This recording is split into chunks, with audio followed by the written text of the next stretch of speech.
Hello, friends. This is Michael Kingswood, and man, I've been a slacker about making videos, haven't I? Been, geez, like a month. What can I say? You retire from the Navy, you get a different job, you travel around the country for the job a couple of times, and you just do stuff with family, and next thing you know, your friends on the wild internet get forgotten.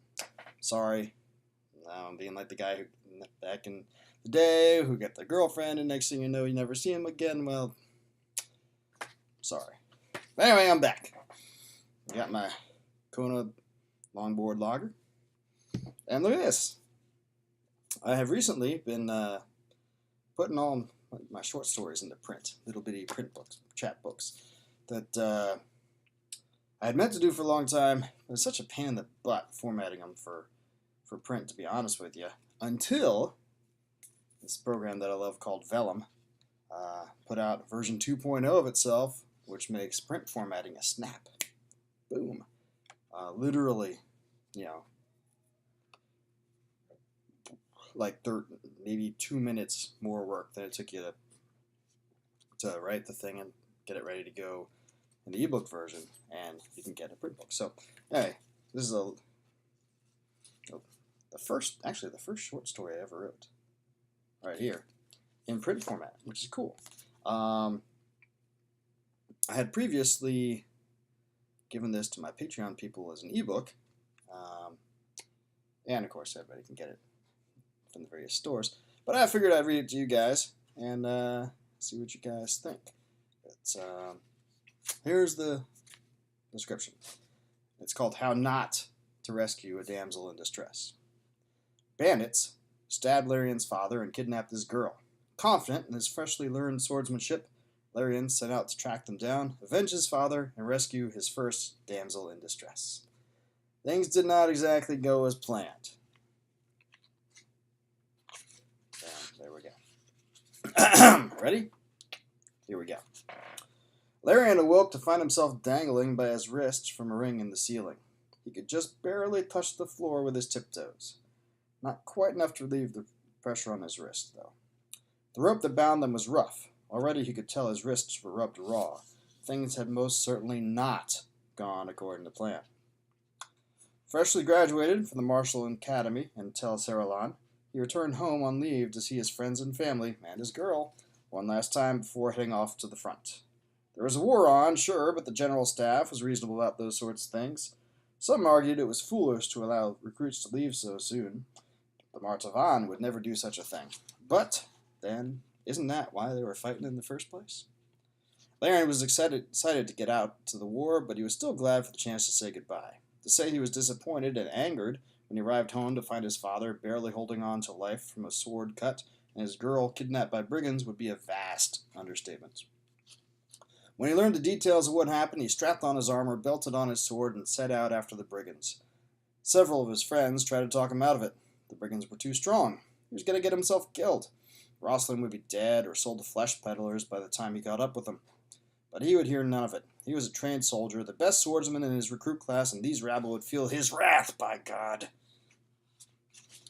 He never stopped to think that he was just one man against a dozen, or that some of those dozen may well have been trained as he, that some may have been army deserters, or that they had more experience in laying ambushes and tracking than he did. It was with almost laughable ease that he fell into the brigand's trap as he approached Jurgen's Peak.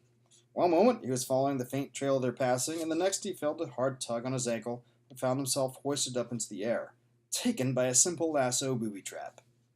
He didn't have time to curse his stupidity as the brigands emerged from the underbrush and set upon him. Though upside down, he was far from helpless. He managed to gut one of them before the others got his sword away from him and bound him fully. Freshly minted soldier boy, trying to play hero, eh? Mocked the brigand's leader after the dust settled. Bet you came for this, didn't you? He tugged a rope in his hand, and Rosalind came stumbling out from behind a nearby tree. Her hands were bound behind her back, and she wore a collar around her neck, which was attached to the rope in the leader's hand. Anger blotted out fear in Larian's mind when he beheld his girl in that state. "Let her go, you bastards!" he growled. The leader laughed in his face. "Let a choice piece of ass like this go? Because you say so? Not a chance." Pulling Rosalind closer, He made a point of fondling her and gave Larian a lecherous wink. "I think I'll keep you alive so you can watch me show her a good time or two before I do you like you did Roderick over there." To his henchman he said, "Drug him." Larian struggled as best he could, but the brigands had little trouble forcing a potion of some sort down his throat. Before long, his head started to spin and he dropped into unconsciousness. So here he was, some hero. The worst part was that he'd be declared a deserter when he didn't return from leave. Not only would he be dead, but his family's name would be tarnished forever. It just wasn't fair. Frustration, fear, and despair all welled up in his mind, and he felt tears begin to form in his eyes. Blast it, he was supposed to be a soldier, a man. He needed to get a hold of himself.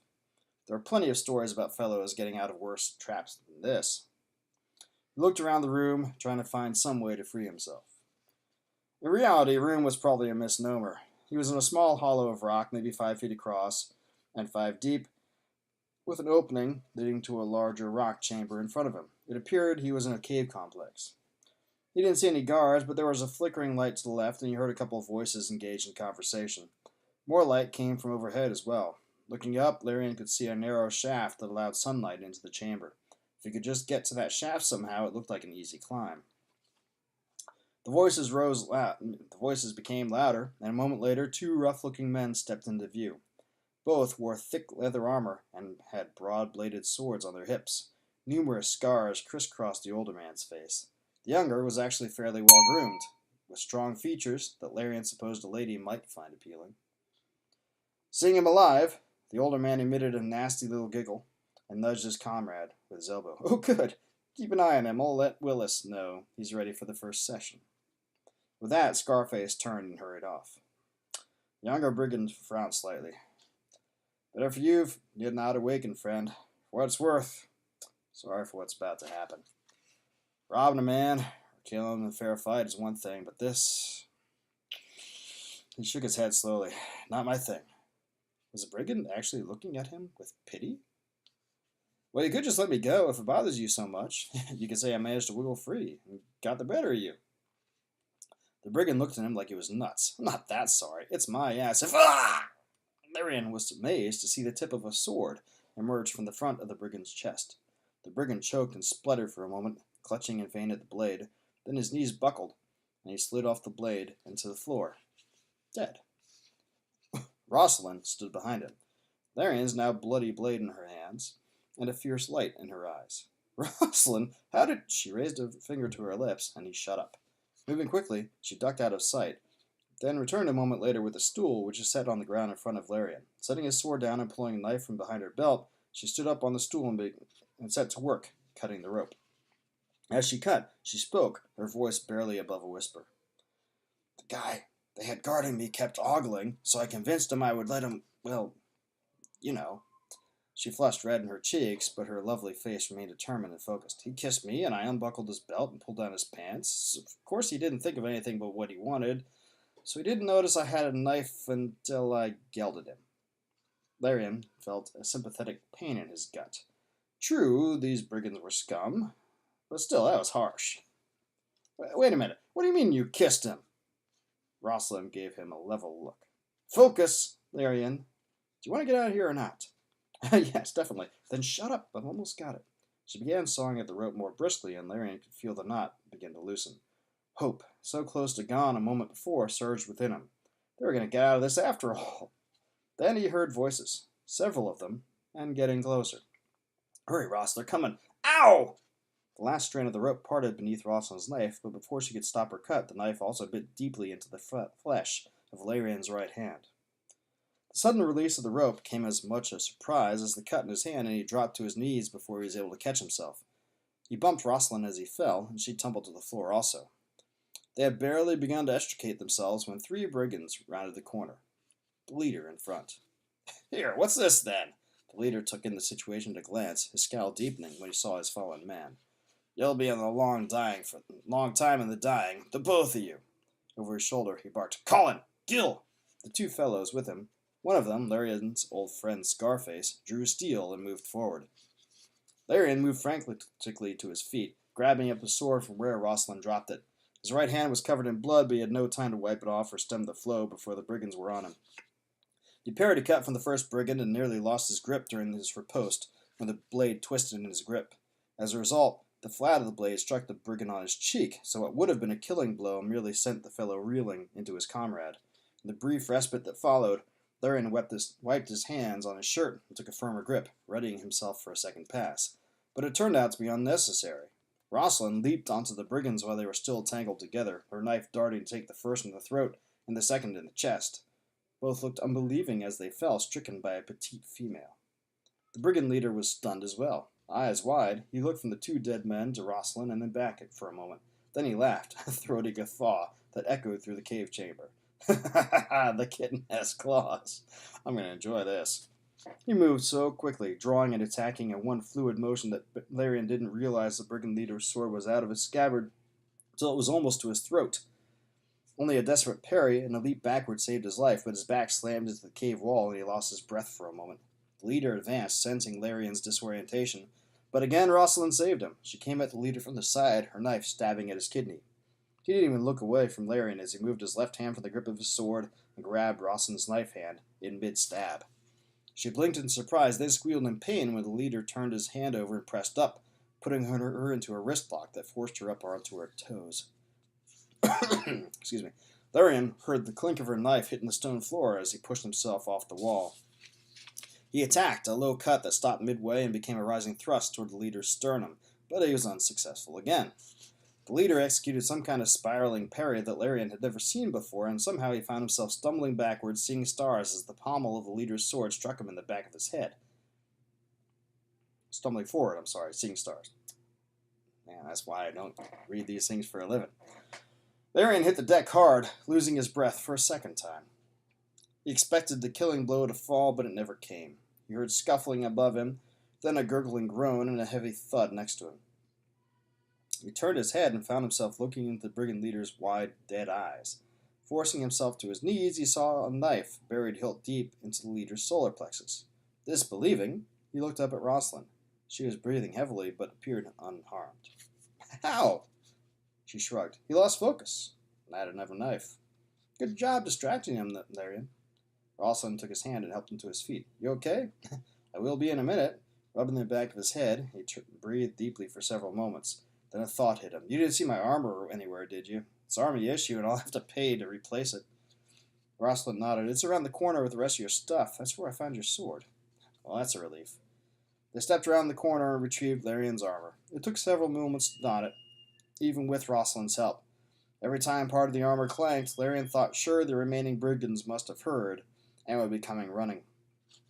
But that never happened.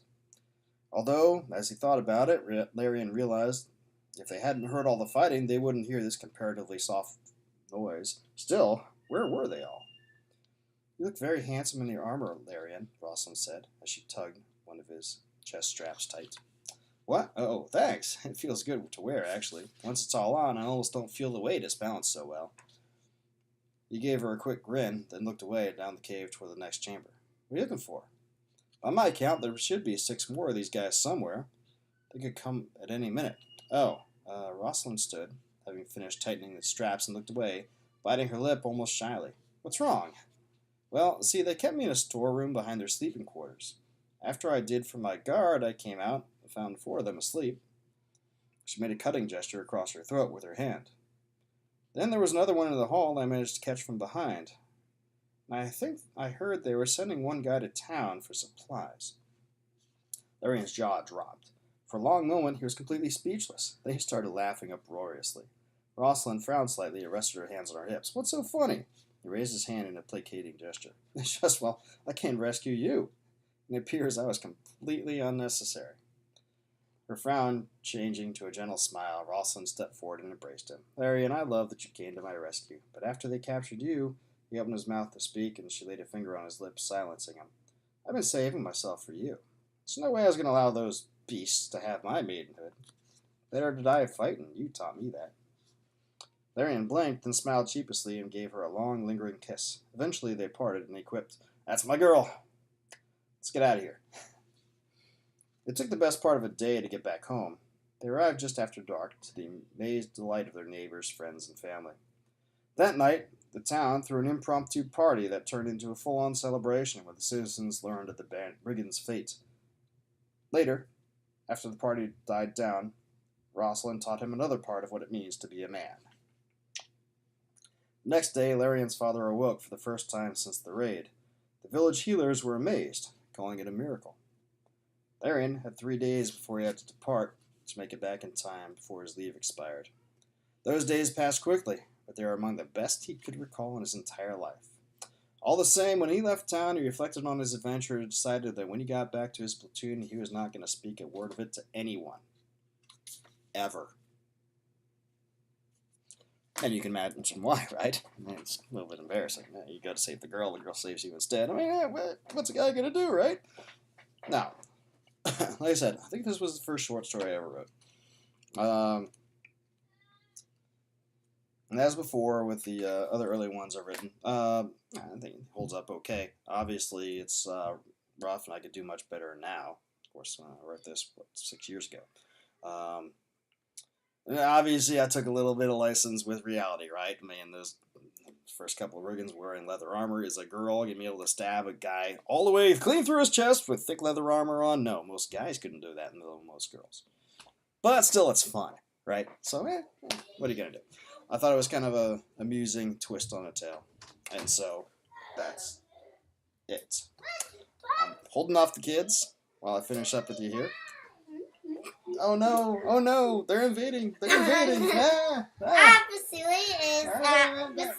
saying that. Hey, stop. You're screaming. Alright, that's it. We're done for now. Have a good one.